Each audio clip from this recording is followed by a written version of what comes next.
নমস্কার। স্বাধীনতা দিবসের 75তম বার্ষিকীতে আপনাদের সকলকে জয়ভাব প্রকাশনের তরফ থেকে আন্তরিক অভিনন্দন। আজকে আমরা আমাদের এ মাসে প্রকাশিতব্য বইগুলোর মধ্যে 13তম বইটিকে নিয়ে বসেছি। বইটি হচ্ছে নির্বাচিত স্প্যানিশ কল্পবিজ্ঞান। আর স্পেনীয় কল্পবিজ্ঞানের এই মুহূর্তে অন্যতম একজন আহ, লেখক সেসার বায়োর্জি, যার নিজেরই বেছে দেওয়া, বাছাই করে দেওয়া 5টি কাহিনী, এবং সেই কাহিনীগুলোর আগে তার নিজের লেখা একটি ভূমিকাতে সমৃদ্ধ হয়ে এই সংকলনটি প্রকাশিত হতে চলেছে জয়ধ্বজ প্রকাশনের থেকে। আর আজকে আমার আলাপ করিয়ে দিই আমাদের সঙ্গে যারা উপস্থিত রয়েছে। আহ, প্রথমেই বলবো মৌসুমীর কথা। মৌসুমী ঘোষ, স্প্যানিশ ভাষা বিশেষজ্ঞ। মৌসুমী এই অনুবাদের কাজটি করেছেন। রয়েছেন সুদীপ চ্যাটার্জি, আরেকজন উদীয়মান লেখক এবং পড়াশোনার বিভিন্ন শাখা নিয়ে বেশ ইন্টারেস্টিং কাজকর্ম করছে পড়ছে দেখা যায় করছে। রয়েছেন রিজু গাঙ্গুলি, নিজের সুলেখক এবং একই সঙ্গে সাহিত্য উল্লেখযোগ্য একজন সাহিত্য সমালোচক এই মুহূর্তে বাংলা সাহিত্যে। রয়েছেন কল্পবিশ্ব প্রতিষ্ঠানের অন্যতম প্রধান শ্রী দীপ ঘোষ, কল্পবিশ্ব পত্রিকা এবং কল্পবিশ্ব প্রকাশনের। তা আমরা এই প্রাথমিক আলাপচারিটির পরে প্রথমে চলে যাব সরাসরি মৌসুমীর কাছে, অনুবাদক মৌসুমীর কাছে।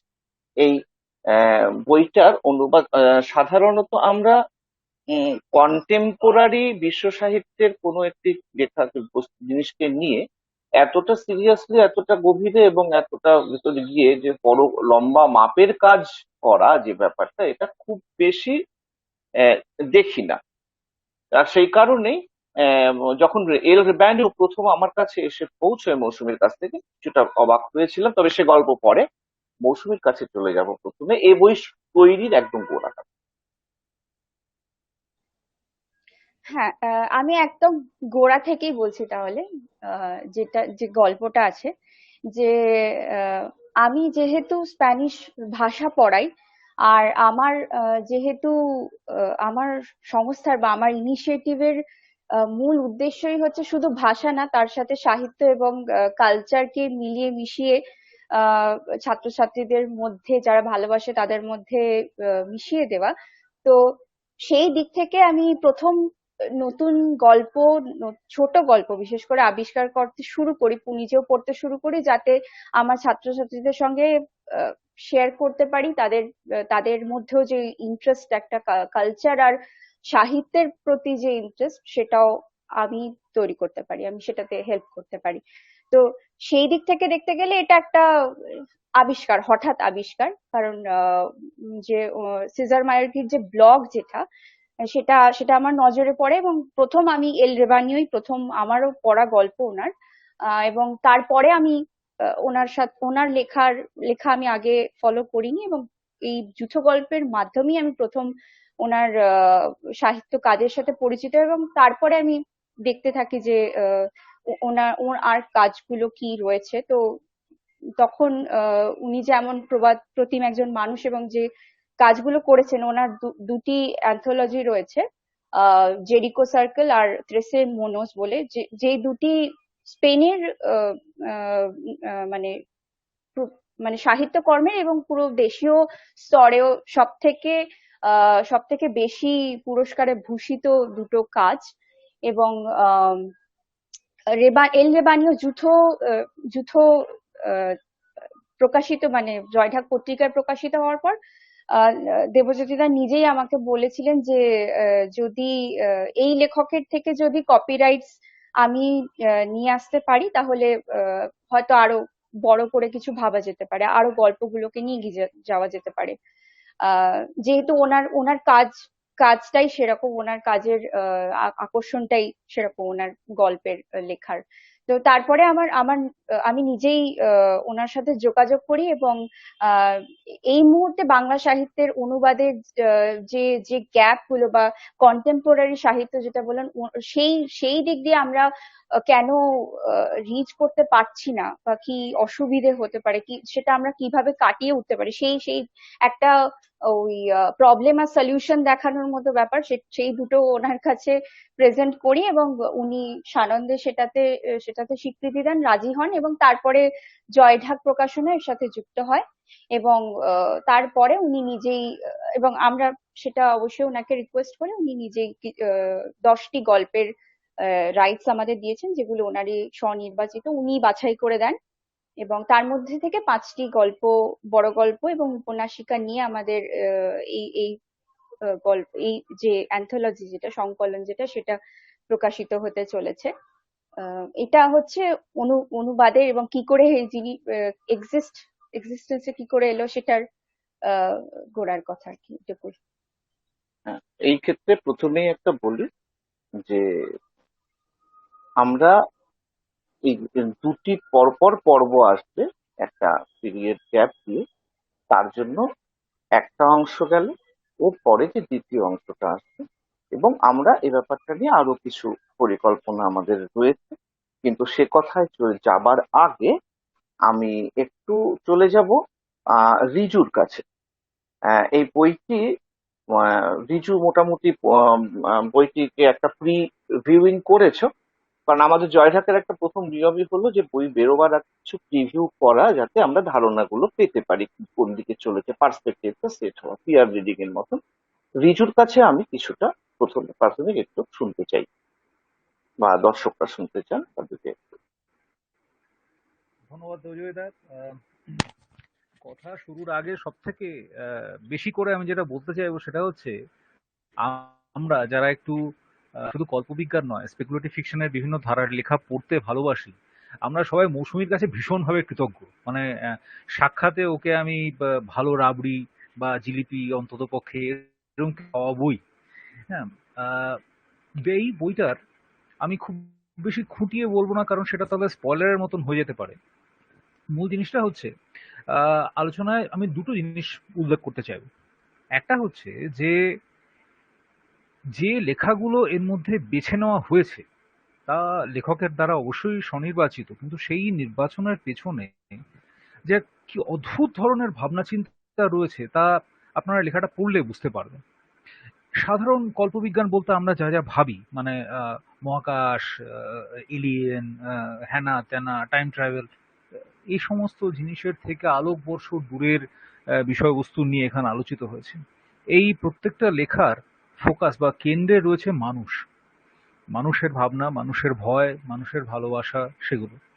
আর কিভাবে বিজ্ঞান, কিভাবে বিভিন্ন ধরনের ভাবনা, বিভিন্ন কল্পনা আহ, সেই সেই মানুষই অস্তিত্বের অতীত, বর্তমান, ভবিষ্যৎকে প্রভাবিত করে বা চালিত করে, সেটাকে এর মাধ্যমে তুলে ধরা হয়েছে। কথাটা খুব ভেগ শোনাতে পারে, মানে মানে সুনির্দিষ্টভাবে আহ, বলছি না কেন যে ঠিক কি রকমের গল্প আছে এখানে, এখানে কি কোনো ভয়ঙ্কর কিছু দেখানো হয়েছে, দুর্ধর্ষ কিছু অ্যাকশন থ্রিলার আছে। আমি এসব কিছুর মধ্যেই যাবো না, এটুকু আমি বলতে পারি যে বইটা পড়া শুরু করলে আপনি শেষ করতে পারবেন, মানে শেষ না করে থামতে পারবেন না, এটা হচ্ছে ফার্স্ট থিং। দ্বিতীয়, আমরা যখন কোনো বই পড়ি, আমরা কেন পড়ি? মানুষ বই কেন পড়ে তার অনেক কথা আছে। আহ, আহ, কেউ জ্ঞান চায়, কেউ বিনোদন চায়, কেউ অন্য কিছু চায়। আমি শুধু এটুকু বলতে পারি যে এই গল্পগুলো পড়লে আপনা থেকে আপনার মনের কিছুটা অদ্ভুত প্রসার ঘটে যাবে। একটু হয়তো আকাশের দিকে তাকাতে ইচ্ছা হবে, একটু হয়তো নিজের আশেপাশের মানুষদের দিকে তাকাতে ইচ্ছা হবে। এটা হচ্ছে ফার্স্ট।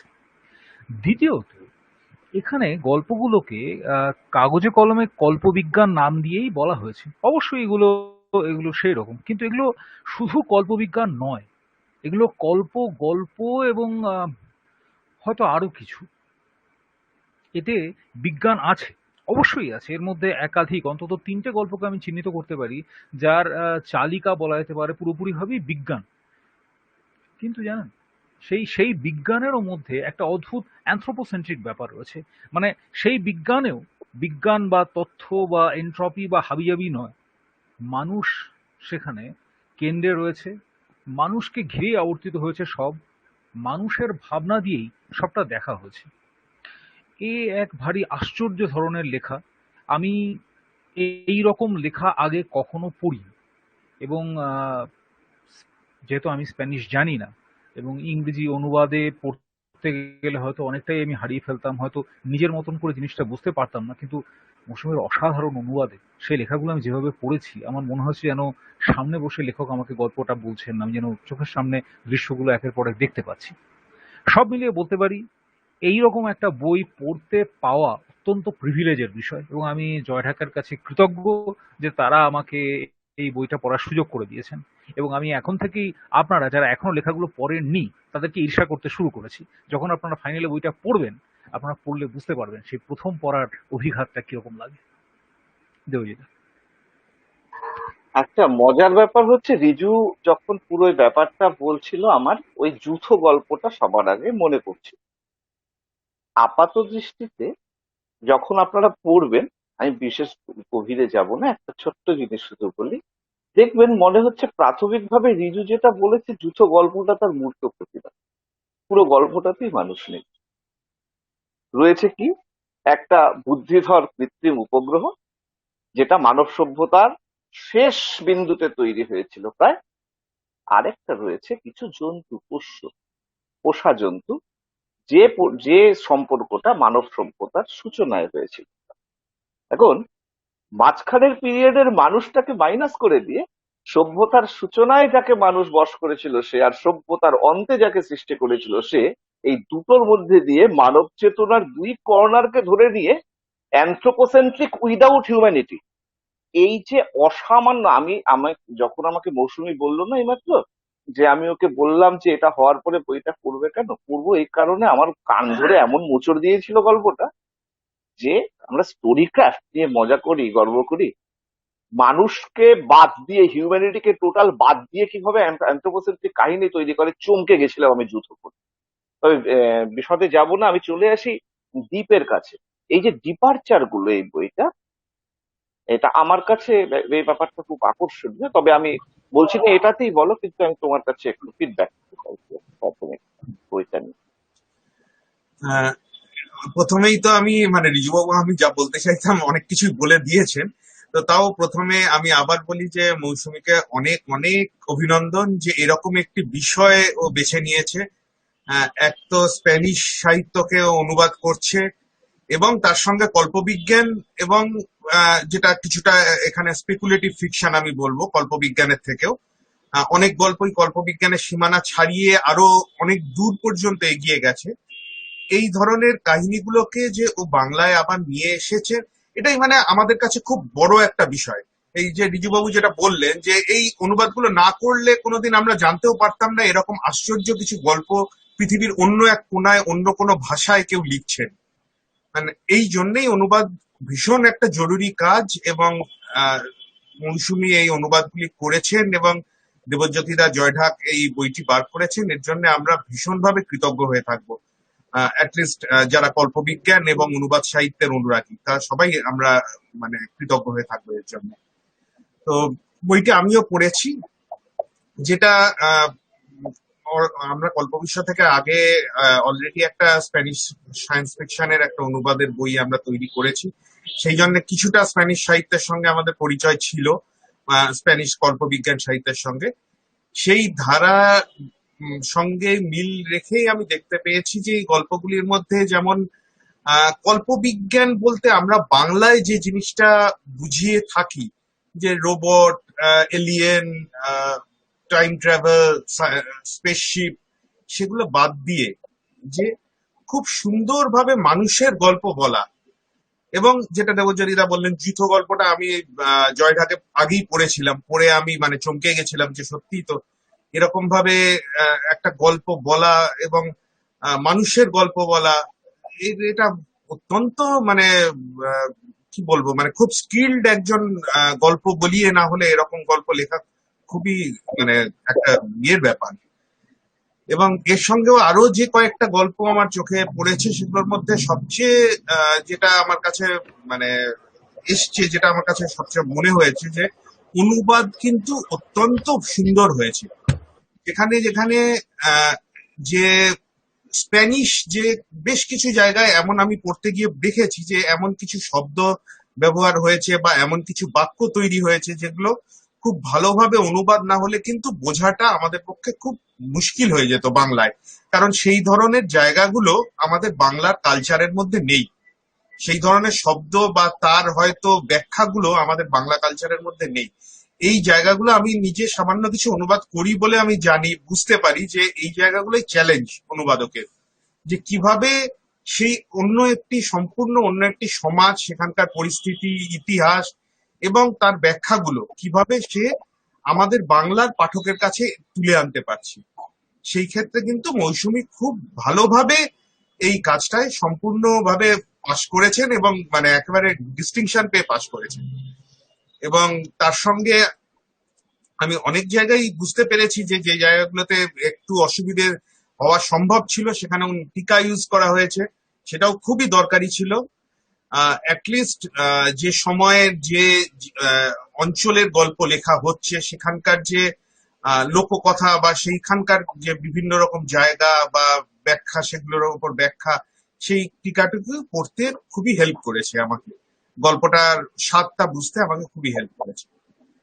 প্লাস আরো একটা আমি জায়গা বলবো যেটা আমার খুব ভালো লেগেছে, সেটা হলো যে এই গল্পগুলি প্রত্যেকটাতেই অত্যন্ত সুন্দর বর্ণনা, যে দৃশ্যকল্প তৈরি, সেই জায়গাগুলো ভীষণভাবে মন ছুঁয়ে যাওয়ার মতো দৃশ্যকল্প তৈরি হয়েছে, যেগুলো সাধারণত আমাদের দেশে কল্পবিজ্ঞানে বা পশ্চিমী কল্পবিজ্ঞানে, মানে আমেরিকান বা ইউরোপিয়ান কল্পবিজ্ঞানে, ইংলিশ অ্যাংলোসেন্ট্রিক কল্পবিজ্ঞানে সেই বর্ণনার জায়গাগুলো কিন্তু খুব মিসিং থাকে। তখন প্লট ড্রিভেন আমরা একটা গল্প পড়তে অভ্যস্ত হই, বা মানে যেটা একটা ঝড়ের বেগে আমাদের একটা মানে শেষে নিয়তির দিকে নিয়ে যাচ্ছে বা একটা চমকের দিকে নিয়ে যাচ্ছে। কিন্তু এখানে কিন্তু আমরা সেই একটা মানে নন অ্যাংলোসেন্ট্রিক সায়েন্স ফিকশনের একটা খুব সুন্দর আমরা জায়গা দেখতে পাই, যেখানে খুব সুন্দরভাবে প্লটটাকে বিভিন্ন বর্ণনা, বিভিন্ন দৃশ্যর মাধ্যমে আস্তে আস্তে এগিয়ে নেওয়া যায়। এবং আস্তে আস্তে খুব, যেমন আমি একটি গল্প আমি খুব কয়েকদিন এই জাস্ট আগেই পড়েছি বলে আমি নামটা ইয়ে করতে পারছি না, যে গল্পটায় ছিল দুটি বোনের গল্প, যে যে দুটি বোন তারা একটি বাড়িতে থাকে তাদের বাবা মার সঙ্গে, এবং হঠাৎ নিষিদ্ধ করে উদ্যান। তারা, হ্যাঁ গল্পটার নাম ছিল নিষিদ্ধ উদ্যান। হ্যাঁ নিষিদ্ধ উদ্যান, হ্যাঁ। তো এই গল্পটার মধ্যে মানে এত সুন্দরভাবে যে সাসপেন্সটা বিল্ড করা হয়েছে, মানে আমার তো নিজের পড়তে পড়তে শেষের দিকে আমারই নিজের দম বন্ধ হয়ে যাচ্ছিল যে কি হতে চলেছে, এবং এত সুন্দর বর্ণনার মাঝখানে মানে আমি সত্যি কথা বলতে গল্পটা থেকে আমি মানে এক ফোঁটা আমি মুখ তুলতে পারিনি, এত সুন্দর গল্প। আহ, এই এই জায়গাগুলো আমার মনে হয় যে আরো বেশি করে দরকার আমাদের কাছে, যে যারা আমরা কল্পবিজ্ঞান নিয়ে কাজ করি তাদের কাছে এই নন অ্যাংলোসেন্ট্রিক সায়েন্স ফিকশন গুলো আরো বেশি করে আসা দরকার। না হলে মানে আমরা অনেক সময় খুবই বায়াসড হয়ে যাই, যে ওই আমেরিকান অ্যান্ড মানে ব্রিটিশ সায়েন্স ফিকশনের থ্রু দিয়ে মানে আমরা কল্পবিজ্ঞানের জগৎটা দেখতে দেখতে আমরা অভ্যস্ত হয়ে যাই। সেটার জন্য এই অনুবাদগুলো ভীষণ ভীষণ দরকার। দেবজ্যোতিরা। আমাদের সঙ্গে আজকের সন্ধ্যের ষষ্ঠ অতিথি এসে উপস্থিত হয়েছেন শ্রী ঋত্বিক ঘোষ। স্পেনীয় সাহিত্যে ঋত্বিকের একটি গভীর দখল আছে, তবে সেটা ঋত্বিকের গোটা সাহিত্যিক কাজকর্মের একটা খুব ছোট অংশ বলা যায়। তার কারণ জয়ভাব প্রকাশন থেকেই ওর বাংলা বিজ্ঞাপন পরিক্রমার মতন মানে দুর্ধর্ষ গবেষণামূলক গ্রন্থ বেরিয়েছে পাখি দেখার ওপরে বই বেরিয়েছে, নরওয়েজিয়ান হোলস্টেন সাগা, বিভিন্ন দিকে কাজ করে, কিন্তু তার মধ্যে স্পেনীয় সাহিত্য বিশেষ করে বোর্খেস, তার উপরে প্রচুর ভালো অনুবাদ রয়েছে ঋত্বিকে। এখন আর বাকি টিমের সঙ্গে আমি একটু ঋত্বিকেরও আলাপ করিয়ে দিই। মৌসুমী ঘোষ, মৌসুমী অনুবাদের কাজ করেছে।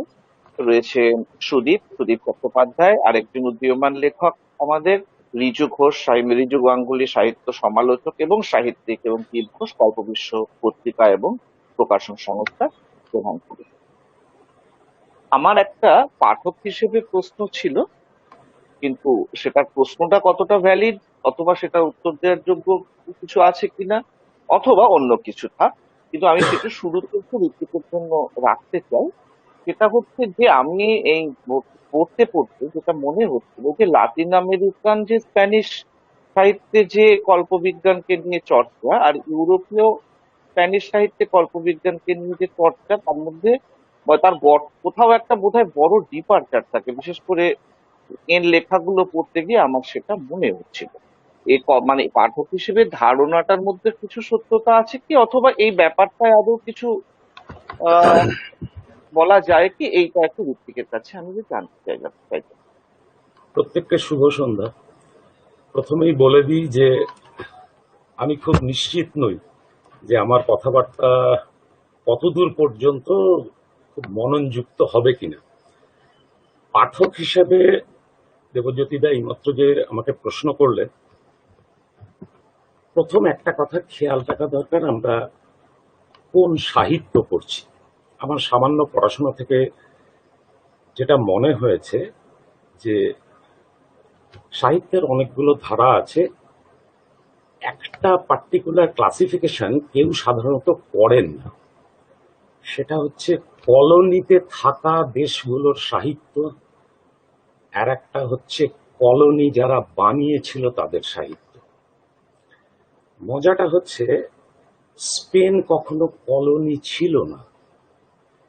যে কলোনিয়াল হ্যাংওভার যেটা আমরা পেতে পারি ল্যাটিন আমেরিকান অন্য কান্ট্রিগুলোতে, পেরু হোক, চিলে হোক, মেক্সিকো হোক, আর্জেন্টিনা হোক, one of the main reasons আমার যে কারণে মনে হয় যে শাসকের গল্প বলার যে ধরন, আমি যেমন এই বইটির অনুবাদ করছিলাম, একটু হয়তো অন্যরকম, সেটা দেশীয় কালচারের জন্য আমাদের কাছে একটু অন্যরকম লাগতে পারে, কিন্তু টেকটনিক শিফট যাকে বলে, গল্প বলার যে মস্তানি, তার যদি টেকটনিক শিফট আমাদেরকে দেখতে হয়, তাহলে অতি অবশ্যই আমাদেরকে ল্যাটিন আমেরিকান যে কালচার, সেই কালচার থেকে বেরিয়ে আসা গল্প শুনতে হবে।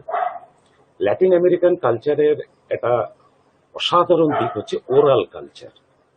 বেসিক্যালি সমস্ত মার্কেস পড়লে বোঝাই যায়, গল্প বলাটাই হচ্ছে একমাত্র বিনোদন, একটা জাতির একমাত্র মুক্তির জায়গা আর কি। সেই সময় আমরা আসলে বাঙালি হিসেবে ভীষণ বড় ঐতিহ্য ক্যারি করি সাহিত্যের।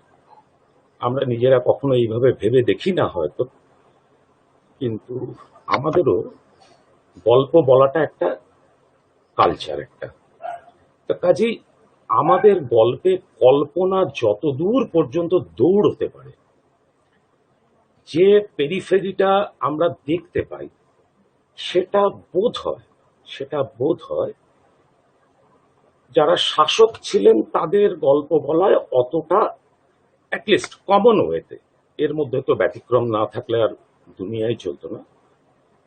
অনেকেই আছেন যারা একই রকম দেখতে পান বা আরো বেশি দেখতে পান। তো এই ভদ্রলোকের লেখাতে আমার মনে হয়েছে যে আমি স্পেনের কারো লেখা পড়ছি, যে লেখার পিছনে হাজার বছরের গল্প শোনা হয়েছে কিনা সেটা কিন্তু আমি বুঝতে পারছি না। ল্যাটিন আমেরিকান সাহিত্যের একটা মজা হচ্ছে যে ক্লাস হোক, নেরুদা হোক, বোর্খেস হোক বা রদ্রিগেজ মনেগাল হন, এনাদের প্রত্যেকের লেখায় একটা সার্টেন ভাইব্র্যান্ট একটা রেজোনেন্স থাকে। Probably it carries with them the first legacy of oral culture. দেবজ্যোতিদা জিজ্ঞেস করছিলেন যে পাঠক হিসেবে আমরা কিভাবে এই ব্যাপারটাকে জাস্ট অনুভব করতে পারি কি করে। সেক্ষেত্রে আমার মনে হয় যে যতক্ষণ না আমরা দু ধরনের স্প্যানিশ লেখা, দু ধরনের স্প্যানিশ বক্তব্য, যে কোনো গল্প বলার যে কাঠামোটা, সেটা একটু নজর না করব, ততক্ষণ পর্যন্ত এটা খুব একটা অসুবিধার ব্যাপার হবে না। কিন্তু যদি কেউ মূল স্প্যানিশ পড়তে শুরু করেন, সেরভান্তেসের কল্পনা অসাধারণ, কিন্তু সেরভান্তেস তারপরে আরেকজন সেরভান্তেস করেছেন এই রকম কিন্তু আমরা যারা সামান্য সাহিত্য পড়ি তারা কিন্তু শুনতে পাই না। নামী সাহিত্যিক, স্পেনের সাহিত্যিক একটা জিনিস, নামী লাতিন আমেরিকান সাহিত্যিক আর একটা জিনিস, দুজনের গল্প বলার ধরন কিন্তু আলাদা। আমার ব্যক্তিগতভাবে মনে হয়েছে সেসার মায়োরকির নানা এক্সপ্রেশন দেখে সেটা ইউরোপিয়ান, সেটার মধ্যে ইউরোপিয়ান ঘরানা অনেক অনেক বেশি প্রবল। কিন্তু ল্যাটিন আমেরিকান এক্সপ্রেশন যখন পড়তে হবে তখন কিন্তু আমরা পড়ব ইন অ্যান ইউনানিমাস নাইট। এই ধরনের এক্সপ্রেশন পড়বার জন্য কিন্তু লাতিন সাহিত্য মানে একেবারেই আলাদা স্পেনের এই ধরনের সাহিত্যের থেকে।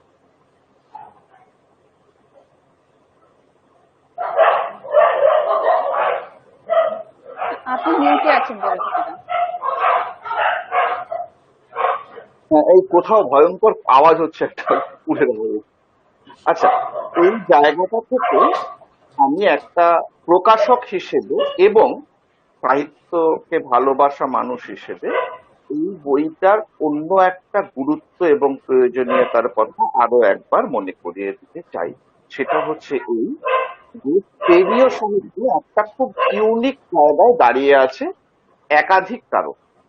কারণ নম্বর এক, যেটা ঋত্বিক বললেন, এমন একটি ইউরোপীয় সাহিত্য যার ওটা যারা সৃষ্টি করেছে তারা কলোনির সেভাবে তৈরি, ইম্পিরিয়ালিজমটা সেইভাবে এভাবে করেননি যে আমাদের দেশে ভারত, চীন, এগুলোতে সেভাবে কিন্তু সেই জিনিসটা তাদের সেভাবে ঘটেনি।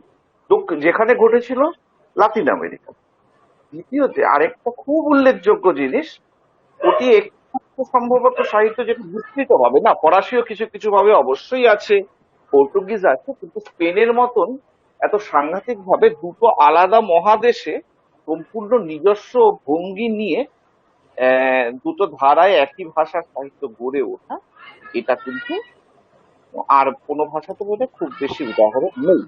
এই ক্ষেত্রে বাংলা সাহিত্যে আরেকটা ব্যাপার, লাতিন আমেরিকান স্পেনীয় সাহিত্যের যতটা পরিচিতি রয়েছে ইউরোপীয় স্পেনীয় সাহিত্যের ততটা পরিচিতি কিন্তু নেই। এবং প্রিসাইজলি এই কারণেই এই বইটি যেটি মৌসুমী করেছে এটি অত্যন্ত গুরুত্বপূর্ণ একটা কাজ, এবং এর পরের আরেকটি খণ্ড আসতে চলেছে। তারা দুটি অত্যন্ত গুরুত্বপূর্ণ কাজ এই জন্য হচ্ছে যে স্পেনীয় সাহিত্যের 2 নম্বর ডানাটার দিকে কিন্তু নজরটা ঘুরিয়ে দিচ্ছে, যে এদিকটাও আছে, with all it's practicality or its departure from Latin American sonority of oral literature, এই যে ইউরোপিয়ান ঘরানাতেও যে স্পেনীয় সাহিত্য এক্সিস্ট করে এবং সেটাও যে অনেক কথা বলে, এই জিনিসটাকে সামনে আনাটা ওটা স্প্যানিশ সাহিত্যের ব্যাপারে আমাদের দুটো ডানাকে দিয়ে সম্পূর্ণ করে। চলে যাব একটু সুদীপের কাছে, কারণ এখানে এখন অব্দি যা আলোচনা হয়েছে তাতে যে 3জন বিশেষজ্ঞ তারা পড়ে মতামত রেখেছেন, তারা কিন্তু 3 দিক থেকে ব্যাপারটাকে অ্যাটাক করছেন বা 3 দিক থেকে ব্যাপারটাকে দেখছেন। চলে আসবে সুদীপের কাছে, যদি এই আশায় যে এই বইটিকে নিয়ে কোনো চতুর্থ দৃষ্টিকোণ পাই কিনা। সুদীপ। আমি সৌভাগ্যবান বলতে হবে, কারণ এই বইটার সঙ্গে, এই বইটার প্রোডাকশনের সঙ্গে আমি অনেক আগে থেকে জড়িত আছি। আর ইনফ্যাক্ট সেজার মায়োরকি যে 10টা গল্প নির্বাচিত করে দিয়েছিলেন তার মধ্যে আমি 9টা গল্প শুনেছি, একটা গল্প এখনো পড়া হয়নি, মানে মৌসুমীরও পড়া হয়নি। কারণ ওই গল্পটা একটা উপন্যাস, মোটামুটি 50,000 শব্দ, হিউম্যান নেচার। আচ্ছা, তা আমার একটা বদ অভ্যেস আছে যে আমি যত না পড়ি কোনো নতুন কোনো লেখক কিংবা গল্পের কথা শুনলে অত একটুখানি খোঁজাখুঁজি করে দেখি যে ইনি করছেন কি। এল রেবিয়ানিও গল্পটা পড়ার পরে আমার মনে পড়লো যে ক্লার্কস ওয়ার্ল্ড ম্যাগাজিনের একটা স্প্যানিশ অথরদের নিয়ে রাউন্ড টেবিল করা হয়েছিল। সেখানে সেজার মায়োরকিও ছিলেন, আর সঙ্গে আরো কয়েকজন লেখক ছিলেন। এলিয়া বার্সেলো বলে একজন লেখক আছেন, উনি অস্ট্রিয়াতে থাকেন আর স্প্যানিশে লেখালেখি করেন, তো তিনিও বিপুলভাবে জনপ্রিয়। তো অন্যান্য জনপ্রিয় স্প্যানিশ কল্পবিজ্ঞান লেখকদের চেয়ে এই দুজন কিছুটা আলাদা, কারণ মোটামুটি রিজুদা আর দীপদা যা বলছিলেন যে স্পেনেও আর ইউরোপিয়ান সাহিত্যেও অ্যাংলো স্যাংশন লিটারেচার আর নর্থ আমেরিকান লিটারেচার থেকেই অনেকটা প্রভাব এসেছে। তো সেদিক থেকে দেখতে গেলে সেজার মায়োরকি আর এলিয়া বার্সেলো তারা একটা, আমার মনে হয়েছে ব্যক্তিগতভাবে একটা ব্যালেন্স এস্টাবলিশ করার চেষ্টা করছেন, যে যাতে খানিকটা মার্কিন প্রভাব আছে আর খানিকটা ল্যাটিন আমেরিকান প্রভাব আছে। তো সেক্ষেত্রে সেজার মার্কি নিজেও বলেছেন যে উনি খুলিও কোর্তাসার আর বোর্হেসের গল্পে অনেক বেশি খোরাক খুঁজে পেয়েছেন, আর সেইগুলোর সঙ্গে উনি নর্থ আমেরিকান লিটারেচারটাকে যুক্ত করতে চেষ্টা করেছেন। তো আহ, এই এই মোটামুটি যুদ্ধ থেকে শুরু করে শেষ পর্যন্ত যতগুলো গল্প পড়েছি অথবা শুনেছি, আমার প্রথমে যেটা স্ট্রাইক করেছিল যে এই ভদ্রলোকের স্পেকট্রামটা বিশাল। মানে আচ্ছা, পাঠক তো পড়েনি, আমি তাও বলছি, যেমনি যুদ্ধ যে গল্পটা এল রেভেনিউ, সেটা একটা পোস্ট অ্যাপোক্যালিপটিক, যেখানে মানুষ নেই, পোয়েটিক গল্প। আর সেদিক থেকে দেখতে গেলে আবার আহ, বরফের প্রাচীর, দ্য আইস ওয়াল, সেটা একদম মোটামুটি পুরো বায়োপাঙ্ক হার্ড সাইফাই, কিন্তু তার দুটোর মধ্যেই কিন্তু এক ধরনের স্পিরিচুয়ালিটি লক্ষ্য করা যায়, মানে আমার মনে হয়েছে। আবার তার মতো আরেকটা জিনিস আমি খুঁজে পেয়েছি, সেটাও আবার উনি পরে বলেছেন কোনো জায়গাতে, মৌসুমী আমাকে একটা ইন্টারভিউতে দেখিয়েছিল, যে সেজার মার্কি শুধুমাত্র কল্পবিজ্ঞান নিয়ে লেখালেখি করেন না, উনি ফ্যান্টাসিও লেখেন। ইনফ্যাক্ট উনি ইয়াং অ্যাডাল্ট আর কিশোরদের জন্য নানান গল্প উপন্যাস লিখেছেন। তো তার মধ্যে উনি বারবার বলেছেন যে কল্পবিজ্ঞান লিখতে হলেই যে বিজ্ঞানের কথা তুলতে হবে, সেটা সেটা খুব জরুরি নয়। মানে ওনার মতো ওনাকে জিজ্ঞেস করা হয়েছিল যে আচ্ছা, আপনি যে এই গল্পটা লিখেছেন, বিশেষ করে নিষিদ্ধ উত্থান গল্পটা, এটা পুরোপুরি একটা ফ্যান্টাসির গল্প মনে হয়, কিংবা কোনো একটা পয়েন্টে গিয়ে মনে হয় যে এটা একটা অলৌকিক গল্প, এটা কি কল্পবিজ্ঞান গল্প? And এটা এটা সে ধরনের ফ্যান্টাসি গল্পও নয়, কল্পবিজ্ঞান গল্পও নয়।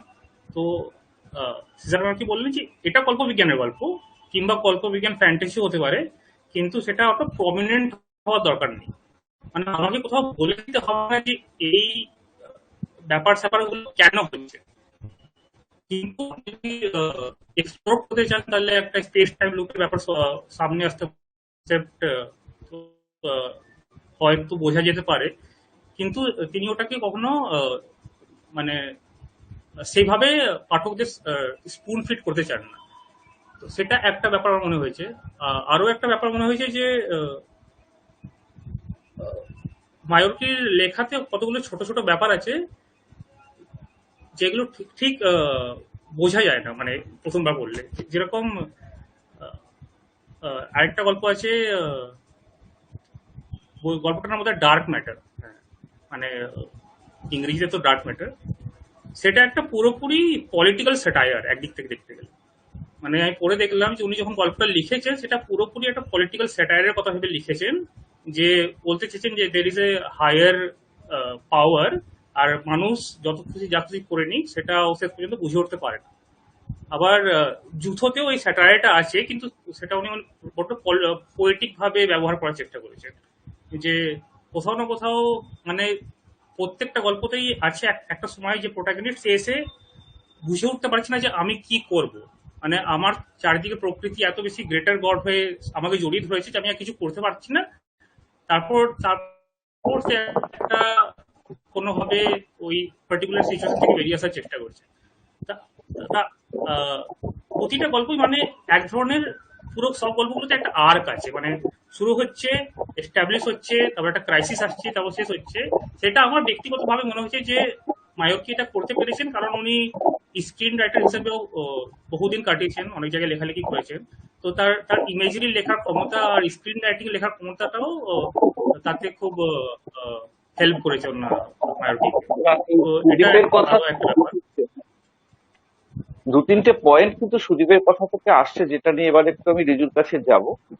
পয়েন্টগুলো এক, সুদীপ মায়োরকিকে কোট করে বলতে চাইছে যে তার দাবি যেটা হচ্ছে তিনি এই লেখাগুলো লাতিন আমেরিকান এবং উত্তর আমেরিকান জিনিসের প্রভাবগুলো তাতে এনেছেন। আচ্ছা, আরেক দিকে আমরা দেখতে পাচ্ছি যে ঋত্বিক যে যে রিডিংটা নিয়েছে, সেখান থেকে উনি পরিষ্কার মায়োরকিয়ান সাহিত্য, মায়োরকির কাজ থেকে ইউরোপীয় ঘরানা অ্যাজ ডিস্টিংটিভ ফ্রম স্পেনীয় ঘরানা, মানে লাতিন আমেরিকান ঘরানা বলে ভাগ করে দিয়েছে। আমি রিজুর কাছে একটু যাব, যে এই দুটোর মধ্যে কোনো হারমোনাইজেশন সম্ভব, অথবা তোমার নিজের ভিউ থাকে।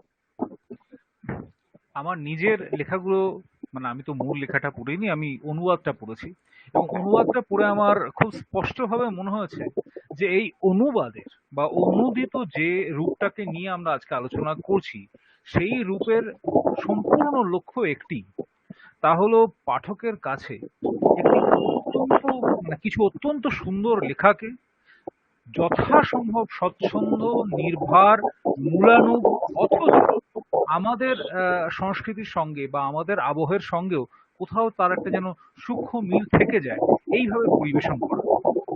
আমি এখানে কলোনিয়াল, পোস্ট কলোনিয়াল এই ডিসকোর্সের মধ্যে ঢুকবোই না।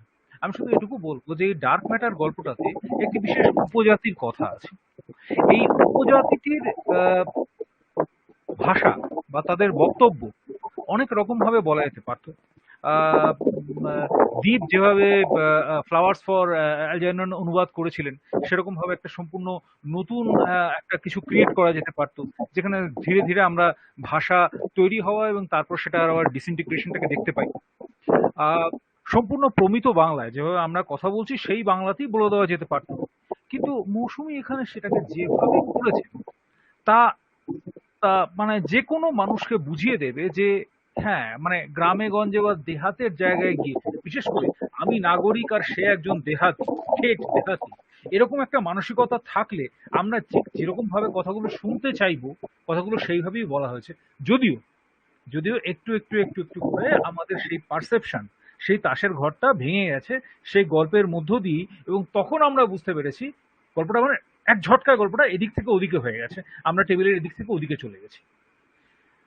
আমার মনে হয় যে লেখক তার গল্পের মাধ্যমে আমাদের কাছে ঠিক এই জিনিসটাই বোঝাতে চেয়েছিলেন, যে গল্প তার একটা নিজস্ব ভাষা আছে, গল্পের একটা নিজস্ব ভুবন আছে, সেই ভুবনে তিনি আমাদেরকে আবাহন করতে চেয়েছিলেন, এবং সেটা আমি অন্তত পক্ষে এই অনুদিত রূপে পূর্ণ মাত্রায় পেয়েছি। আমি কলোনিয়াল, পোস্ট কলোনিয়াল ডিসকোর্সের মধ্যে একদম যাব না, বরঞ্চ আমি শুধু এটুকুই বলতে পারবো যে এই লেখাগুলো পড়ে আমার ভীষণ ভালো লেগেছে। আমি এদের মধ্যে কোনো পরাবাস্তবতা বা কোনো রকম ইমেজারি এই ধরনের জিনিস খোঁজার চেষ্টাই করিনি, ম্যাজিক রিয়েলিজমের কথা আমি ভাবিও নি। আমি গল্পগুলো যেভাবে বলা হচ্ছে ঠিক সেইভাবে পড়ে গেছি, এবং পড়তে পড়তেই কিন্তু আমি দেখতে পেয়েছি আমার চোখের সামনে একের পর এক সেই কেবলই দৃশ্যের জন্ম হয় সেই জিনিস হয়েছে। অর্থাৎ এই অনুবাদের মধ্যে একটা নিজস্ব কাব্য রূপময়তাও আছে। আমার কাছে বরং সেগুলো অনেক বেশি গুরুত্বপূর্ণ মনে হয়েছে, এবং আমি স্পষ্টতই বলবো যে আমাদের পাঠকদের কাছে এই লেখাগুলো এত ভালো ভাষান্তর বা এত ভালো রূপান্তর সম্ভবত, মানে আমি জানি না, মানে আমি স্প্যানিশ জানি না, কিন্তু ইংরেজিতেও যদি আমি কোনো লেখা পেতাম আমি বোধহয় পারতাম না এরকম ভাবে অনুবাদ করতে। মানে হ্যাটস অফ, এত সুন্দরভাবে একটা গল্পকে পরিবেশন করা যেভাবে এখানে হয়েছে, এটা আমি, আমাকে মুগ্ধ করেছে, এবং আমি বলবো এটাই অন্য সব ডিসকোর্স বাদ দিয়ে এই জিনিসটাই, গল্প বলার মূল ক্ষমতাটাই, এটাই এই বইটার এবং এই লেখাগুলোর মূল। না, হ্যাঁ, এই যে দেবাদিদি, আমি একটা কথা জাস্ট বলে নিই রিজুদার কথার পরিপ্রেক্ষিতে। এইটাই যেটা রিজুদা বললেন, মূল সুর কিন্তু সেটাই, যে একটা গল্প, একটা জগৎ, সেটাকে যতটা নির্ভর ভাবে পাঠকের সাথে ভাগ করে নেওয়া যায়, এইটুকুই। আমি কিন্তু লেখা যখন অনুবাদ করেছি আমার উদ্দেশ্য শুধুমাত্র ওটাতেই টিকেছিল, এবং সেটা ভেবেই আমার করা, এইটা আমার করার ছিল। একেবারে সত্যি, কারণ আমি নিজেও অনুবাদ করি এবং অনুবাদ করার সময় অনুবাদকের প্রধান জিনিসটাই বোধহয় এজেন্ডা না রেখে কোনো যেটা আছে সেটাকে করে দেওয়া, এজেন্ডা গুলো পাঠককে খুঁজে নিতে দেওয়ার ব্যাপার আছে ব্যাপারটা। কিন্তু দীপ, আমাকে আমার জিজ্ঞাসা হচ্ছে যে এই যে ধরো ধরো আমরা যুদ্ধ গল্পটা করতে চাই, যুদ্ধের ক্ষেত্রে যে ওই যে উপগ্রহটার মধ্যে মৃত্যু চিন্তা হঠাৎ করে জেগে উঠছে, মানে নিজেকে মৃত্যু, কিন্তু আমি আপনার বেশিরভাগ কথাই কিছু শুনতে পাচ্ছি না, এবার আছে আপনার হ্যাঁ ডিস্টারবেন্স হচ্ছে। এবারে ঠিক আছে, হ্যাঁ, এবারে কি একটু আস, better। ওকে। আমি বলছি এই যে যৌথ গল্পে কিন্তু একটা জায়গায় দেখতে পাচ্ছিলাম যে উপগ্রহটার মধ্যে যে মৃত্যু চিন্তা, একটা সুইসাইডাল মোড কাজ করেছে, এবং সৌভাগ্যক্রমে যে মৌসুমী তাকে ইন্টারপ্রিট না করে বরং সরাসরি সেকে সহজভাবে বাংলায় নিয়ে আসার কাজটুকু করে আমাদের হাতে ছেড়ে দিয়েছেন সেই জায়গাটা। কিন্তু এই যে জায়গাটা রয়েছে, এই জায়গাটার মধ্যে এটা কি খুব, মানে আমি কি বলবো, এখানে কি একটা মানে সায়েন্স ফিকশন এবং কোথাও পরাবাস্তবতা একটা ওভারল্যাপ করে যাচ্ছে না, করে একটা সিচুয়েশন তৈরি করছে না? ঠিক, ঠিক। হ্যাঁ, এটা তো অবশ্যই মানে উম, ওই ব্যাপারটাই আবার চলে আসছে যে ম্যাজিক রিয়েলিজমটা একটা মানে আমাদের ল্যাটিন আমেরিকা এবং স্প্যানিশ লেখকদের আমি যতটুকু পড়েছি তাদের একটা মানে খুব ভয়ঙ্কর অস্ত্র। মানে আহ, সেই হিসেবে আহ, একটু আমি মানে ইয়ের সঙ্গে ঋত্বিক বাবুর সঙ্গে একমত হব। কারণ আমি এর আগে যখন আমরা কার্লোস সিচুয়েসনের গল্পগুলো আমরা দেখেছি তখন সেখানে কিন্তু অনেক বেশি ম্যাজিক রিয়েলিজমের জায়গাটা ছিল। তার তুলনায় আহ, আহ, এনার লেখাটার মধ্যে ওই রিয়েলিজমের জায়গাটা একটু কম।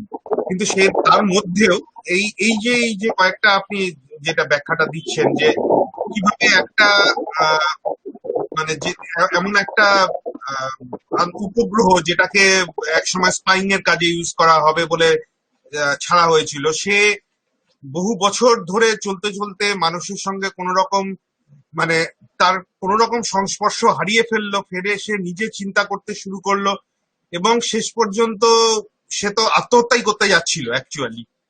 মানে শেষ মুহূর্তে, যদি স্পয়লার হয়ে যাচ্ছে হয়তো কথা আলোচনাটা, কিন্তু তার ভেতরেও তারপর সে নিজের মানে শেষ জীবনটুকু দিয়ে সে মানুষের সঙ্গে যোগাযোগ করার চেষ্টা যে মরিয়া হয়ে করছে। মানে ওই যে যে কথাগুলো আসলো যে মানুষ ছাড়াই তার অ্যান্থ্রোপোমেন্টিক যে এই ইয়েগুলো মানে ডিসকোর্স গুলো চলে আসছে গল্পটার মধ্যে। তো এটা তো অবশ্যই একটা ম্যাজিক রিয়েলিজমের মতোই ব্যাপার।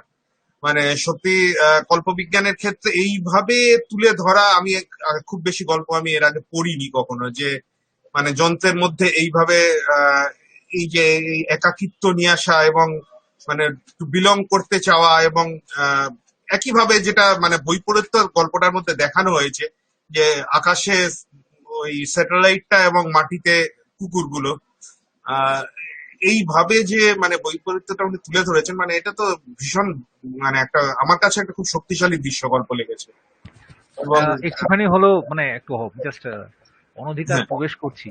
এই গল্পটাতে অ্যাকচুয়ালি মানে এ গল্পটা অসামান্য গল্প, আমার কিছু অসাধারণ। বলার নেই। যারা পড়বেন তারা মানে কি বলবো, এরকম গল্প লাইফে একাত্রাই পড়া যায়। হুম। এবং আমি কি বলবো, আমি মৌসুমীকে একদম বসিয়ে খাইয়ে দেবো বিরিয়ানি টিরিয়ানি বা রাবড়ি ফাবড়ি স্পয়লার দিয়ে। দিলে তাই কোনো তুমি ক্ষতি নেই এই গল্পে, স্পয়লার হ্যাঁ বলছি, দিলেও ক্ষতি নেই, বলো। এই এই গল্পটাতে আমার যেটা সব থেকে অসামান্য লেগেছে সেটা হচ্ছে মহাকাশে একটা জিনিস আর মাটিতে একটা প্রাণী, তারা কেউই মানুষ নয়, কিন্তু তারা দুজনেই নিজের শেষ অস্তিত্বের শেষতম মুহূর্ত, শেষ লগ্নটুকু পর্যন্ত তারা নিজেদের অস্তিত্বের কারণ, উদ্দেশ্য খুঁজে চলেছে।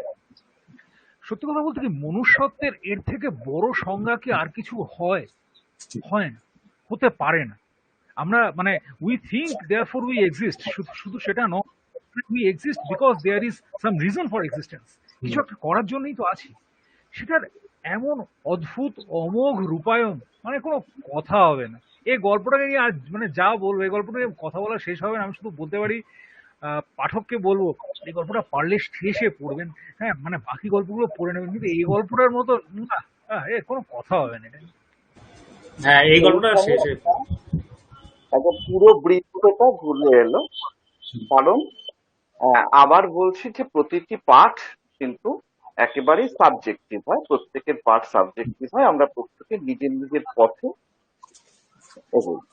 কিন্তু আহ ঋত্বিক যে কথাটি বললেন যে স্পেনীয় ইউরোপীয় কমান্ডার পুরোপুরি আলাদা একটা জায়গায় দাঁড়িয়ে রয়েছে সেসার মায়োরকির সাহিত্য, যেখান থেকে আমাদের এই আলোচনাটা এলো যে সেই জন্য এই ধারাটাকে জানবার ক্ষেত্রে খুব গুরুত্বপূর্ণ এই বইটা। আর বাকি অন্যান্যদের আদের বাকিদের ভিউ থেকে আবার দেখা যাচ্ছে যে কিছু কিছু সেই তাদের মতে বা তাদের দৃষ্টিতে লাতিন আমেরিকান ঘরানার স্পেনীয় সাহিত্যে যে বৈশিষ্ট্যটা আসে, কল্প বাস্তবতা বা জাদু বাস্তবতা, ম্যাজিক রিয়ালিজমের যে ব্যাপারগুলো আসে, সেগুলোর মোটামুটি কিছু কিছু কিন্তু এখানেও খুব ভালোভাবে এসেছে এর লেখায়। তা এই দুটো ব্যাপারকে যদি একটু ঋত্বিক হারমোনাইজ করেন দুটো ভিউকে। ঋত্বিকের মাইক বন্ধ, ঋত্বিকের মাইক বন্ধ আছে। দুঃখিত। প্রথমেই বলে দিই যে আমার প্রথম দিকের বক্তব্য ছিল একেবারে স্পেনীয় সাহিত্য আর স্পেনীয় ভাষায় লেখা অন্য আর একটা ভূখণ্ডের সাহিত্য সংক্রান্ত। এই বইয়ের অনুবাদ সংক্রান্ত কোনো কথা তার মধ্যে ছিল না। জাস্ট দেবজ্যোতিতার কথা ধরেই ওই আলোচনা আমি রাদার ওই কথাগুলো বলেছেন। মৌসুমী যে বইটি অনুবাদ করেছেন বা যে গল্পগুলি অনুবাদ করেছেন, গল্পগুলির মান সম্পর্কে কোনো কথা বলার কোনো স্পর্ধাই আমার নেই, কোনো প্রশ্নই ওঠে না। আমি বরং খুব সামান্য যেটুকু অনুবাদের কাজ করেছি বা অন্যান্য অনুবাদ দেখেছি, সেই কথা তুলে আমি মৌসুমীর কাজের সম্পর্কে কিছু কথা বলতে চাই। যথেষ্ট ভালো দক্ষতা না থাকলে স্প্যানিশ ভাষার বাক্য এত সুন্দর বাংলা চলনে কিন্তু লেখা যেত না। একটা পেজ যথেষ্ট। এবং আমি কিন্তু অন্য গল্পগুলোর কথা বলছি না, মায়োরকির নিজের লেখা ভূমিকার অনুবাদ দেখে বোঝা যায় যে স্প্যানিশ ভাষাটা মৌসুমী একেবারেই রপ্ত করে ফেলেছেন। আমার বরঞ্চ মনে হয়েছে কিছু কিছু জায়গায়, যেমন পার্টিকুলারলি বরফের প্রাচীর, যতদূর সম্ভব, হ্যাঁ বরফের প্রাচীরেই কি এই গল্পটা ছিল যে যেখানে জেন কর্পের একটা কথা এসছে হ্যাঁ, এবং আচ্ছা, আমার একটা অনুরোধ যে এত সৎ থেকে যিনি অনুবাদ করছেন তিনি কিসের জন্য অনুলোম বিলোম এই ওয়ার্ডগুলো নিয়ে আসবেন? আপনি বলতে চেয়েছেন যে প্রোটাগনিস্ট সবসময় ওই মেয়েটির কথা ভাবছে, এলেনার কথা ভাবছে, তো সেখানে দেখবেন আপনি দুটো লাইন আপনি খরচ করেছেন যেখানে আপনি অনুলোম বিলোম এই ওয়ার্ডগুলো নিয়ে এসেছেন। আমি বলবো যে আপনি এত ভালো রকম অনুবাদ করেছেন যে যেক্ষেত্রে ওই বাংলা সৌরভটা না থাকলেও হবে, কিন্তু আমি সব আচ্ছা, সময় চাই, আমার ব্যক্তিগত ইচ্ছা, অনুবাদক যেন বলেন যে তোমাদেরকে আমি গল্প বলছি তোমার ভাষায়, কিন্তু গল্পটা অন্য দেশের গল্প। বেশ। দুটো গন্ধই থাকতে হবে, দুটো গন্ধই থাকা দরকার। আমি বাঙালি হিসেবে বাঙালি তো চাইবো গল্পের ভেতরে, একই সঙ্গে আমি যেন খুঁজে নিতে পারি যে অন্য দেশের গল্পের নতুন জিনিসগুলো কি কি আছে। সমস্ত গল্পের মধ্যে ব্যক্তিগতভাবে আমার ভীষণ ইন্টারেস্টিং মনে হয়েছে 15 নম্বর চাল। আমার ভীষণ ভালো লেগেছে, ভীষণ ভালো লেগেছে। One of the main reasons হচ্ছে যে এই দাবা নিয়ে বোর্খেসের একটি খুব বিখ্যাত কবিতা আছে। ইনফ্যাক্ট সেটাতেই দেখানো আছে যে আমাদের লাইফের যে peculiar uncertainty, it is not at all uncertain, it is a play of chances. তো কোথাও যেন মনে হয় যে ওইটাই হচ্ছে সিড এই লেখাটার, কিন্তু সেই সিড থেকে মায়োরকি যে জায়গাটায় পৌঁছে গেছেন গল্পটাতে এবং মৌসুমী যেভাবে অনুবাদ করেছেন, ফ্যান্টাস্টিক। আমার ভীষণ ভালো লেগেছে। আমি খুব ভারী কিছু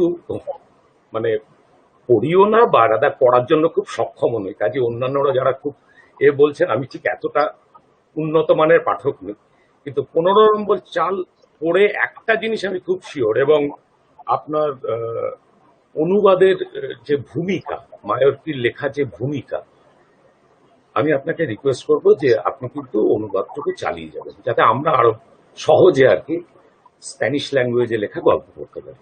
অনেক শুভেচ্ছা আপনাকে। আসলে ঋত্বিকের এই গোটা আলোচনাটা থেকে না একটা খুব চমৎকার স্মৃতি ফিরে আসছে মৌসুমীর সঙ্গে আমার ইন্টারাকশন গুলো। এই যে বইটা তৈরি হয়েছে এটা কিন্তু পরপর আমরা অনেকগুলো ইন্টারাকশন, কি মৌসুমী মনে পড়ছে? তার মধ্যে একটা হচ্ছে ভূমিকা লেখার যখন শুরু হলো তখন আমরা একটা আলোচনা করেছিলাম যে সেসার মায়ারকির লেখাটাতে ইউরোপীয় ঘরানার মধ্যে লাতিন আমেরিকীয় ঘরানাটা এসে যে কোথায় একটু একটু করে যেন কোথাও ঢোকে মেশে। মানে তোমার একটা মানে খুব ওয়েল প্রোনাউন্স না হলে একটু একটু করে কোথাও যেন চলে আসে বলে আমাদের একটা মজার আলোচনা হয়েছিল ব্যাপারটা, যে এইগুলো খুব একসময় আমার মানে এগুলো ছোট ছোট টিটবিটস যেগুলো আর কি বলি, যে বইটা তৈরি করার ব্যাপারে খুব মজা পেয়েছিলাম এই জন্য। ওর সঙ্গে একটা খুব লাইভলি কনস্ট্রাকটিভ ডিসকাশন হতে পারতো, একটু চিল্লামিল্লিও হয়েছে, এটা পাল্টা, এটা হয়নি, এটা হবে নেবো না আমি। সেও করবেই, আমি বলছি আমি এটা নেবো না, এভাবে পাল্টে লেখাবো। সে ভারী মজা হয়েছে, খুব আনন্দ করেছে। আরেকটাও পাঠকদের জন্য এবং শ্রোতাদের জন্য একটা মজার খবর দিই, সেটা সেসার মাইয়র্কির ব্যাপার। মজা হচ্ছে যে আমাদের এখানে আমরা দেখি যে খুব আমরা হতাশা প্রকাশ করেন অনেকেই, যে সাগরময় ঘোষ কেন মানুষরা যারা আর কি সম্পাদনার গুরুদায়িত্বটা নেয়ার ফলে সাহিত্যকে, নিজের সাহিত্য রচনাটিকে হারিয়ে ফেলেছে। সেসার মাইয়র্কি কিন্তু একটি উজ্জ্বল ব্যতিক্রম, কারণ সাহিত্য চর্চা শুরু করবার পরে কিছুদিনের মধ্যেই তিনি কিন্তু সাহিত্য রচনা ত্যাগ করে প্রকাশনায় চলে যান, এবং দীর্ঘদিন সফল প্রকাশনার কাজ করবার পর ওয়ান ফাইন মর্নিং তিনি বললেন যে আজকে আমি আবার লিখব, এবং প্রথম যে লেখাটি সেটাকেই কিন্তু একদম হঠাৎ পুরস্কৃত, এবং নতুন করে প্রবল বেগে তিনি একের সাহিত্যে। পর এক। এইবারে একটু মৌসুমী হ্যাঁ একটু তুমি বলো। হ্যাঁ, ওই যেটা যেই সময়টার কথা বললেন, প্রায় দীর্ঘ 10 বছর উনি শুধুই প্রকাশনার সাথে যুক্ত ছিলেন। একেবারেই সেই সময় ওনার লেখালেখি খুব অনিয়মিত ছিল, সেইভাবে হয়তো কিছু ম্যাগাজিনে সেই সময় বই বেরোতো। তার আরেকটা একটু ব্যাকগ্রাউন্ড জাস্ট বলি, যেটা ভূমিকাতেও রয়েছে অবশ্য, যে ওনার বাবা যিনি ছিলেন হোসে মাইয়র্কি, যিনি, ওনার বাবাও একজন প্রবাদ প্রতি মানুষ ছিলেন, এবং তিনিও 50-এর দশকে তিনিও একইভাবে এতটাই পপুলার ছিলেন সেই সময় লেখার নিরিখে। তো উনি উনি যেভাবে নিজেকে প্রেজেন্ট করেন যে বাবার প্রতিভা নয়, আমি যে পড়েছি যেগুলো, এবং সেই পড়ার মধ্যে কিন্তু অ্যাংলো স্যাকসন লেখা বা যে বোর্হেসের যে লেখা সেগুলোও কিন্তু উনি প্রায় গিলে খেয়েছেন বলা যেতে পারে। কারণ খুব উনি প্রভাব যেভাবে, সেখানে পড়েছে। হ্যাঁ, উনি যেভাবে উনি প্রত্যেকটা লেখার আগে যে বোর্হেসের যে রেফারেন্স গুলো তুলে আনছেন, যে সেটা সেটা থেকেই বোঝা যায় যে উনি কতটা উৎসাহিত এবং প্রভাবিত সেই লেখাগুলোর মধ্যে দিয়ে, অথচ তার মধ্যে একটা ডিসার্ন আছে যে আমি কি করতে চাই, আমি কোন দিকে পাঠককে নিয়ে যেতে চাই। সেটা সেটা একটা বড় ব্যাপার। এবং হ্যাঁ, তো তারপরে যে ওনার দীর্ঘ যে সময়কালটা প্রকাশনা নিয়ে উনি ব্যস্ত ছিলেন, তারপরে অ্যাকচুয়ালি হয় এটা যে একটা পুরস্কার স্পেশালি একটা একটা পুরস্কার দেওয়া হয় এবং তার জন্য লেখা আমন্ত্রিত হয়। তো সেটার জন্য উনি শুরু করেছিলেন, এবং সেইটি ওই বছর প্রথম পুরস্কৃত হয়, এবং এবং শুরু থেকেই 91, 92, 93 থেকে উনি জয়ী লেখাগুলোই প্রকাশ করতে শুরু করেন। প্রত্যেকটা লেখাই সর্বোচ্চ উপাধিতে ভূষিত হয়। স্পেনের যে সাহিত্য এবং কল্পবিজ্ঞানের ধারার যে সর্বোচ্চ পুরস্কার আছে, সেগুলো প্রত্যেকটা আনসার বা ইগনোটাস, এগুলো যে উপাধি আছে প্রত্যেকটাই উনি। আর ওনার যে প্রথম বইটি অ্যান্থোলজি, যেটা জেরিকো সার্কেল, ওটা স্পেনের কল্পবিজ্ঞানের দিক থেকে দেখতে গেলে সর্বোচ্চ উপাধিতে ভূষিত, কারণ ওর প্রত্যেকটি গল্পই আহ সেই সেই স্তরের। সেটাই বলার। সুদীপের কাছে এবং চলে আসবে একটু হ্যাঁ, একটা। আচ্ছা, সুদীপ, একটা জিনিস তুমি, যে জিনিসটা তোমার সঙ্গে আমার একবার কথাও হয়েছিল, তবে এটা পাঠক হিসেবে তোমার দায় বক্তব্যটা সেটা নিয়ে আমার যেটা মনে হয়েছে, যে কোথাও একটা মানে হয়তো আবার আবার বলছি সাবজেক্টিভ, আমার ব্যক্তিগতভাবে মনে হয়েছে লেখকগুলোর মধ্যে বিভিন্ন জায়গায় কোথাও একটা মানে পরিবেশবাদ কাজ করেছে, পরিবেশকে নিয়ে চিন্তা একটা কাজ করেছে, এবং মানে একটু ইউটিলাইজেশন ইন্ডাস্ট্রিয়ালাইজেশন যে আলটিমেটলি জিনিসটা কোনো একটা খারাপ দিকে নিতে পারে, কোথাও তার কিছু কিছু জায়গায় আমার মনে হয়েছে যেন একটা প্রাচীন ইঙ্গিত পেয়ে কাজ করেছে। এই ব্যাপারটা আমি তোমার কাছে যাব, আদৌ সেরকম কিছু তোমার মনে হয়েছে কিনা বা হতে পারে কিনা। আবার বলছি এগুলো সাবজেক্টিভ ওপিনিয়ন, সবকিছু ধ্রুব হয় না, কিন্তু তোমার বক্তব্যটা কি এবার শুনি। হ্যাঁ, প্রথমে আমি খুব অনেস্টলি বলছি, প্রথমে যখন আমি একটা দুটো গল্প পড়েছি মানে অনুবাদের পরে ফার্স্ট ড্রাফট, তখন আমার এরকম কিছু স্ট্রাইক করে। কিন্তু যুদ্ধ গল্পটা পড়ার পরে সেজার মার্কের ওই ভূমিকা আর তার সম্পর্কে কিছু পড়তে গিয়ে উনি বললেন যে যখন ওই পার্টিকুলার গল্পটা লেখা হয়েছিল তখন তিনি ফ্রান্স আর স্পেনের সীমান্তে মানে একটা পাহাড়ে গিয়ে হাইক করছিলেন। তো সেখানে হাইক করতে করতে উনি দেখতে পান যে আহ, একটা কয়েকটা কুকুর কয়েকটা ভেড়াকে নিয়ে চড়াতে নিয়ে যাচ্ছে। সেখান থেকে এই গল্পটার আইডিয়া তার মাথায় আসে। কিন্তু তিনি সেখানে এটা নিজেই বলেছেন যে আহ, আমার এটা ব্যক্তিগতভাবে বিশ্বাস যে যদি আর্টিফিশিয়াল ইন্টেলিজেন্স সেভাবে উল্লেখযোগ্যভাবে বেড়ে যায় কিংবা যান্ত্রিক প্রতিবন্ধকতা আমাদের উপর আহ, মানে আহ, আমাদের মনুষ্যত্বকে কোনো না কোনো জায়গাতে গিয়ে আঘাত করে, তাহলেও কোনো না কোনো একটা সময় পরিবেশ এসে নিজের জায়গা অধিকার করে নেবে, মানে নিতেই হবে অবশ্যম্ভাবী। তো সেই পয়েন্টটা উনি কোনো না কোনো ভাবে প্রতিটা গল্পে আহ, মানে দরকার নেই যে এই 5টা গল্পেই, কিন্তু অন্যান্য নানা গল্পে নানাভাবে এস্টাবলিশ করার চেষ্টা করেছেন। আহ, এটা মানে দেবজ্যোতি তার প্রশ্নের উত্তরে বললাম। একটা কথা আরো বলা জরুরি হয়ে যাচ্ছে, মৌসুমের কথা শুনে মনে পড়লো, কেননা মোটামুটি 1 ঘন্টা হতে চলেছে। এখানে দীপদা আছে, মানে গল্প বিশ্বর প্রকাশক আছে, দেবজ্যোতি দাও আছে। তো সেজার মায়ারকি যে প্রকাশকের একটা ভূমিকা ছিল তার বহু বছর ধরে, প্রায় 2 দশক ধরে, সেটা ইকুয়ালি ইম্পর্টেন্ট মানে হিসপ্যানিক লিটারেচারের জন্য। কারণ আহ, মানে এটা ভূমিকাতেও আছে যে এক সময় যখন জেনারেল ফ্র্যাঙ্কোর শাসন চলছিল স্পেনে, তখন বহুদিন স্পেনে সেভাবে লেখালেখি হয়নি। মানে 4-এর দশকে 5-এর দশকে খুবই খারাপ অবস্থা ছিল। খালি ওই যতটা অ্যাস্টাউন্ডিং ম্যাগাজিনের গল্পগুলো আসছে জন ক্যাম্বেলের, সেগুলো পাইরেটেড ভার্সন আসতো, কারণ কিছু একটু খুঁত দেখলেই ফ্র্যাঙ্কোর পুলিশরা এসে ধরে নিয়ে যেত লোকজনকে।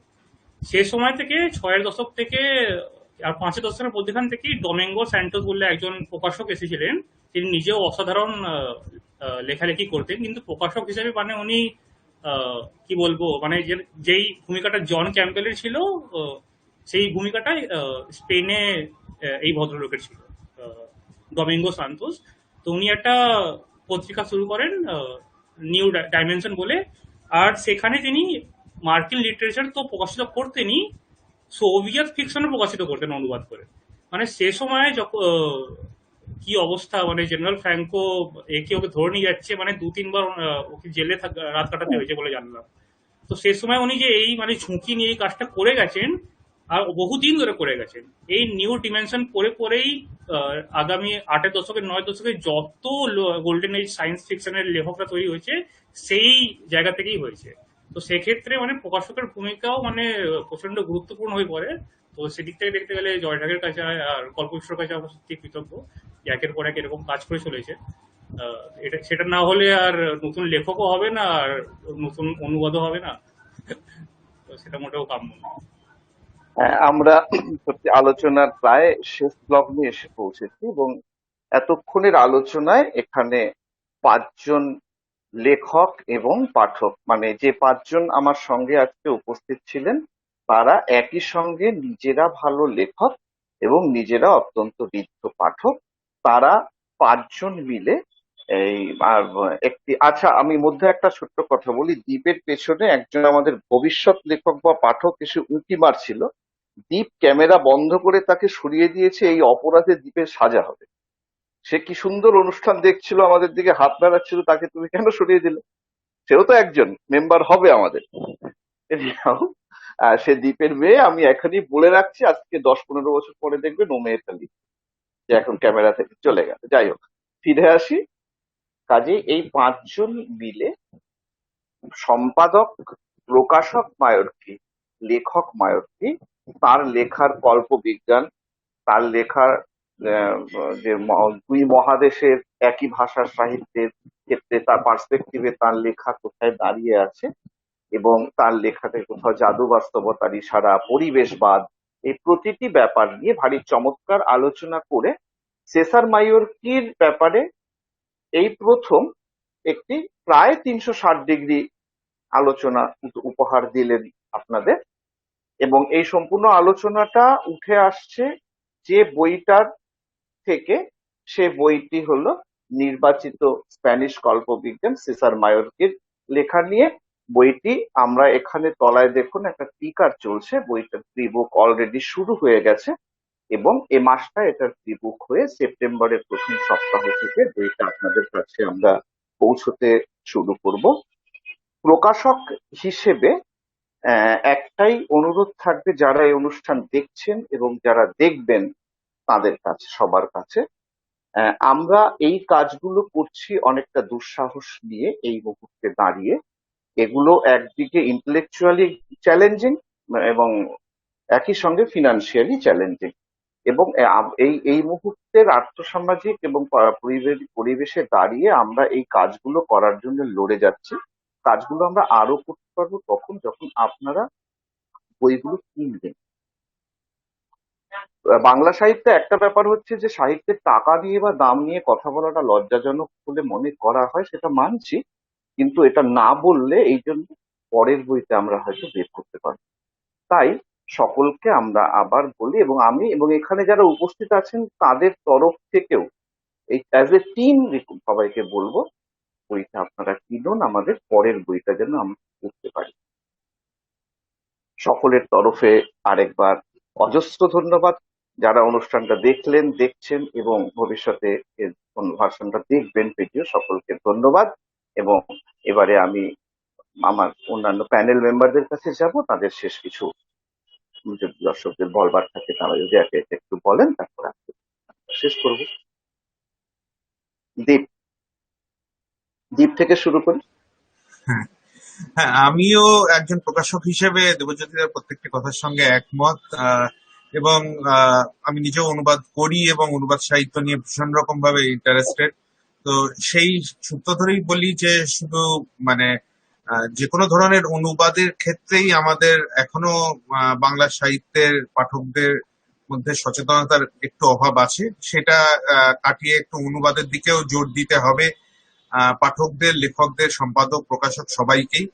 আহ, অবশ্যই মানে সুন্দর ভালো অনুবাদ, সুষ্ঠু অনুবাদের মাধ্যমেই যে কোনো সাহিত্যের অনেক উন্নতি হয়। সেই ব্যাপারটাও আমাদের সবারই মাথায় রাখতে হবে। সুতরাং সবাইকে অনুরোধ করবো, এই বইটি আমি নিজেই পড়েছি এবং আমার খুবই ভালো লেগেছে, কল্পবিজ্ঞান হিসেবেও এবং অনুবাদ হিসেবেও। দুদিক থেকে আমি বলছি, যারা সাহিত্য চর্চা এবং কল্পবিজ্ঞানে এবং বিদেশি অনুবাদে ইন্টারেস্টেড, যে কেউ এই বইটি সংগ্রহ করতে পারেন। আপনারা নিশ্চয়ই বইটি নিন, আমার বিশ্বাস এটা ভালো লাগবে সবার আপনাদের। ধন্যবাদ। ঋত্বিকের কাছে যাব। ঋত্বিক, তোমার যদি দর্শকদের জন্য, পাঠকদের জন্য বইটির কন্টেন্ট কোনো কিছু ব্যাপারে তোমার। আমার ব্যক্তিগতভাবে মনে হয় যে এই মুহূর্তে এই ধরনের বইয়ের ভীষণ প্রয়োজন আছে। একদম চেনা ছকের গল্প পড়ার যে অভ্যেস তৈরি হয়ে গেছে বাঙালি পাঠকের, যদি তার থেকে তাদেরকে বার করতে হয় তাহলে এমন কিছু পরিবেশন করতে হবে যার মান নিয়ে অন্তত যেন অনুবাদক বা প্রকাশকের কোনো চিন্তা না থাকে। সেসার মায়ার্কির লেখা, এর আগেও আমি বললাম যে এই নিয়ে বলার আমার স্পর্ধাই নেই কোনো। আমি নিজে প্রত্যেকটা গল্পই পড়েছি, অনুবাদের মান সম্পর্কেও বললাম। এই অনুবাদে যদি এই ধরনের লেখা আমরা নিয়ে আসতে পারি, আমার ব্যক্তিগত ধারণা যে বাঙালি পাঠক অতি অবশ্যই মানে আবার বই পড়তে আগ্রহী হবে। আমার আসলে ভীষণ আপত্তি এই হোয়াটসঅ্যাপে ছোট ছোট লেখা, ফেসবুকে ছোট ছোট লেখা পড়ে এই যে হঠাৎ একটা কিছু জেনে যাওয়া, দারুণ জ্ঞানী হয়ে যাওয়া, এই পদ্ধতিটাই যদি ভাঙতে হয় তাহলে অনেক শক্তিশালী একটা কিছু দরকার। কোনো সন্দেহই নেই যে মায়ার্কির মতো লেখা, এবং আমি বারবার করে বলছি, মায়ার্কির লেখার থেকেও বেশি ইম্পর্ট্যান্ট আমার কাছে হচ্ছে মৌসুমীর মতো অনুবাদ করাটা, এই যত্ন নিয়ে অনুবাদ করাটা, যে অনুবাদ দেখে বোঝা যায় পরিশ্রম করা হয়েছে, যে অনুবাদ দেখে বোঝা যায় যে কম্প্রোমাইজড নয়, এমন লেখা অতি অবশ্যই হোক না আস্তে আস্তে, বাট স্টিল আমরা ভালো কিছু পাঠক যদি তৈরি করতে চাই এই ধরনের কাজ করে যেতেই হবে। মৌসুমীর কাছে চলে আসি। মৌসুমীকে প্রথমে এই কমার্শিয়াল পাবলিকেশনের দুনিয়ায় তোমার লেখা নিয়ে এই প্রথম মেজর ভাবে আসছে। অতএব আমরা পুরনোরা তোমাকে একদম হোল হার্টেড স্বাগত জানাচ্ছি। ঋত্বিক দাদা যা বললেন, রিজু দাদা যা বললেন, দীপ দাদারা যা বলছেন, এই ব্যাপারটাতে তোমাকে সবগুলোই মনে হয় তোমাকে অনেক বেশি আরো উৎসাহ দেবে। কিন্তু তোমার কাছ থেকে শুনতে চাই তোমার প্ল্যান খুব সংক্ষেপে। প্ল্যান এটাই, এবং ওই স্লো বাট স্টেডি, আমি ওটাতে বিশ্বাস করি, আর আনকম্প্রোমাইজ কথাটায় বিশ্বাস করি। বিশেষ করে এই মুহূর্তে যে অনুবাদ সাহিত্যের কাজ পড়ছি, আমি ইন্টারেস্ট যেহেতু আমার পড়ার, তাই আমি সব ধরনের কাজ দেখছি, এবং ওটাই মূল কথা, আনকম্প্রোমাইজ। তো কারণ যেটা যেটা আসল সেটাকে নিয়ে আসার, এবং পাঠকরা যাতে কানেক্ট করতে পারে সেই জায়গাটা তুলে দেওয়া, সেটা কিন্তু ভীষণ ইম্পর্টেন্ট। তো আমি আমারও প্ল্যান যদি বলেন, তাহলে আমি একইভাবে আমি পড়ছি যেগুলো মনে হয় যে পাঠকের সাথে আবার অন্য মানুষের সাথে ভাগ করে নেওয়া দরকার, মানুষের সাথে কানেক্ট করছে এরকম গল্প আবার আবার সেই রকম শুরু করা হ্যাঁ, যাবে। এই তীক্ষ্ণধী, মেধাবী এবং সোজা মেয়েটা, যার দক্ষতাও প্রচন্ড ভালো, তার প্রথম বইটা আমি আবার পাঠকদের বলবো আপনারা নিন। ওদেরকে যদি আমরা যথেষ্ট পরিমাণে উৎসাহ করে সামনে ঠেলে দিতে পারি, আগামী 10 বছর পরে কিন্তু আমরা খুব ভালো থাকবো, সাহিত্য ভালো থাকবে। সুদীপের কাছে আসি একটু, তুমি যদি। হ্যাঁ, নতুন করে কিছু বলার নেই। এটাই বলবো পাঠকদের যে বইটার প্রতিটি গল্পই নিজ গুণে মানে অসাধারণ আর স্বতন্ত্র, মানে মানে সবকিছু আছে। মানে এরকম নয় যে চিন্তার খোরাক আছে কিন্তু বিনোদন নেই, কিংবা বিনোদন আছে কিন্তু চিন্তার খোরাক নেই। এই 5টা গল্প নিজে নিজে মানে জায়গায় একেবারে অনন্য, এরকম বই আপনারা হয়তো আগে পড়েননি। আর অনুবাদের মান নিয়ে আমি কোনো কথা বলতে পারবো না, অসাধারণ অনুবাদ। আর এটাও বলতে হবে যে আমি অনুবাদটা কি করে হয়েছে পুরো প্রসেসটা নিজে চাক্ষুষ দেখেছি, মানে রাত জেগে হয়েছে আর মাথার চুল ছিঁড়ে হয়েছে, সেটা আমি দেখেছি। সেই জন্যই মোটামুটি এই কম্প্রোমাইজ প্রচুর আনকম্প্রোমাইজ ঝগড়াও হয়েছে। হ্যাঁ, প্রচুর আনকম্প্রোমাইজ ঝগড়াও অনুবাদটা হয়েছে। সেই জন্যই সম্ভব হয়েছে। তো মানে আপনারা পড়ে দেখুন, মানে আহ, যদি স্যাটিসফাইড না হন তাহলে আমার মনে হয় ই বুক তো আছেই, স্যাম্পল পড়ে খানিকটা আন্দাজ হতেই পারে, সেটা খুব ভালো কথা। অবশ্যই পড়ে দেখবেন, ভালো লাগবে। এই প্রসঙ্গ বলি, bit.ly/জয়ঢাক ইবুকে এই বইটা অলরেডি লাইভ হয়ে গেছে, এই বুকটা। কাজে ওটা যে কোনো সময় আপনারা দেখতে পারেন। আর একেবারে শেষে আসবো, আমি টোটাল ব্যাপারটা সাম আপ করার জন্য আসবো রিজুর কাছে, এবং রিজুর বক্তব্য দিয়ে আমাদের অনুষ্ঠান আজকে শেষ হবে। রিজু। শ্রোতা বন্ধুরা এতক্ষণ শুনলেন, আহ, বইটাকে নিয়ে আলোচনা হলো। আমরা চেষ্টা করেছি স্পয়লার না দিয়েও বইয়ের আসল এসেন্সটা, বইয়ের আসল ক্ষমতাটা যতটা পারা যায় আপনাদের কাছে তুলে ধরতে। এই বইটা আহ, যদি আপনারা আপন করে নেন তাহলে আমাদের দুটো লাভ আছে। আমি প্রকাশক নই, কিন্তু তবু একটা জিনিস বলতে পারি যে প্রথম লাভ, মৌসুমী উৎসাহ পাবে, এবং ও যেটা বললো আনকম্প্রোমাইজিং অনুবাদ করে পাঠকের কাছে গল্পটাকে সততার সঙ্গে পৌঁছে দেওয়ার ওর এই উদ্যোগ আরো বেশি উৎসাহ পাবে। এটা যে কত মূল্যবান জিনিস, কত ভালো জিনিস এবং কত বড় জিনিস আগামী দিনের জন্য, তা আপনারা খুব ভালো করেই বুঝতে পারছেন। কাজে বইটাকে সফল করার, বাণিজ্য সফল করার, এটা হচ্ছে প্রথম মোটিভেটিং ফ্যাক্টর। দ্বিতীয় ফ্যাক্টর, জয়ঢাক। জয়ঢাক এইভাবে নতুন ব্যতিক্রমী এবং ছক ভাঙা বইপত্রকে তুলে আনার যে উদ্যোগটা নিয়েছে, সেটা ঋত্বিক যেটা বললেন, আমরা খুব সহজলভ্য জিনিস সহজে পড়ায় অভ্যস্ত হয়ে গেছি। ফলে অবস্থাটা এমন দাঁড়িয়ে গেছে যে আমাদেরকে খুব সহজেই একটা ছকের মধ্যে ঘুরিয়ে দেওয়া যায়, সেই মেইজে ইঁদুরদের দৌড় করানোর মতন করে। যদি আমাদের সেখান থেকে বেরিয়ে আসতে হয় তাহলে আমাদের অন্য রকম লেখার কথা জানতে হবে, অন্য রকম লেখা পড়তে হবে। আর সেই জিনিস কিন্তু সবসময় নিয়ে এগিয়ে আসাটা সহজ নয়, এবং যথেষ্টই দুঃসাহসিক কাজ, আর্থিকভাবে, মানসিকভাবে, সব দিক থেকে। তো সেই রকম একটা উদ্যোগ যদি সফল হয়, আপনাদের সবার আনুকূল্য যদি পায়, তাহলে আমরা আগামী দিনে এমন আরো ভালো ভালো বই পাবো। অন্তত আমি এরকম আরো ভালো কিছু বই পড়তে পারবো এই আশায় আছি। তাই আমি, আমার ধারণা আমাদের এখানে উপস্থিত যে কজন আছেন তাদের সবার পক্ষ থেকেই বলতে পারি, আমাদের এই আলোচনা থেকে জানি না আপনারা বইটার সম্বন্ধে কতটুকু কি বুঝলেন, কিন্তু এটুকু খুব দায়িত্ব নিয়ে, মানে একদম সেই টাচুড যাকে বলে, একদম কাঠের টেবিলে কাঠ ছুঁয়ে বলছি, ভীষণ ভালো বই, পড়ে দুর্দান্ত লাগবে। কাজে আপনাদের সবাইকে আবারও অনুরোধ করব, বইটা পড়ুন প্লিজ। ধন্যবাদ।